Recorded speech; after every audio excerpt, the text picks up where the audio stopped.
King Edgar was born in 943 in Wessex, England. He was the younger son of King Edmund I of England and his wife, Saint Elfgifu. He had an elder brother named Eadwig. In 959, at the age of 16, Edgar succeeded his brother Eadwig as King of England. After his accession to the throne, Edgar was crowned at Bath by Dunstan, the Archbishop of Canterbury. This was the first time a king had been crowned in an elaborate ceremony, marking a new era of royal pomp and ceremony in England. Edgar was a strong and capable ruler, who was able to unite the various kingdoms of England under his rule. He worked hard to establish a stable and prosperous kingdom, and his reign is considered a period of peace and prosperity in English history. One of Edgar's most significant achievements was the implementation of the Dooms of Edgar, a legal code that established a uniform set of laws throughout the kingdom. This helped to establish the rule of law and further strengthen the king's authority. Edgar was known for his piety and devotion to the church. He was a strong supporter of monasticism, and during his reign, he established a number of monasteries throughout the kingdom. He also played an important role in the reform of the church. One of the most important monasteries founded by Edgar was at Glastonbury. He was said to have been buried there, and his tomb became an important pilgrimage site in the Middle Ages. Edgar was also a patron of the arts, and his court was renowned for its culture and sophistication.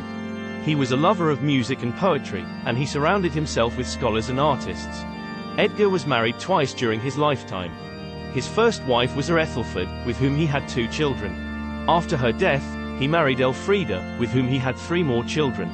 After his death, Edgar was initially buried at Winchester Cathedral, but his remains were later moved to Glastonbury Abbey. His tomb became an important pilgrimage site, and many miracles were attributed to him. Edgar was known as the Peaceful, due to his efforts to maintain peace and stability throughout the kingdom. He was able to unite the various kingdoms of England under his rule and establish a strong and prosperous kingdom. He was also known as the Magnificent, due to his patronage of the arts and his lavish lifestyle. He was a lover of luxury and surrounded himself with fine things. Edgar was a keen hunter, and he was said to have been accompanied by a pack of trained wolves. He was also known for his love of horses and was a skilled horseman. He was responsible for the construction of several major churches, including St. Dunstan's in Canterbury. He was a devout Christian and saw the construction of these churches as an important way to demonstrate his faith. Edgar was a strong advocate of naval power, and he built a large fleet to protect the kingdom from Viking raids. This helped to establish England as a dominant maritime power in the North Sea. He was also a skilled diplomat, and he was able to negotiate peace treaties with several neighbouring kingdoms. He worked hard to establish good relations with the rulers of Scotland and Wales.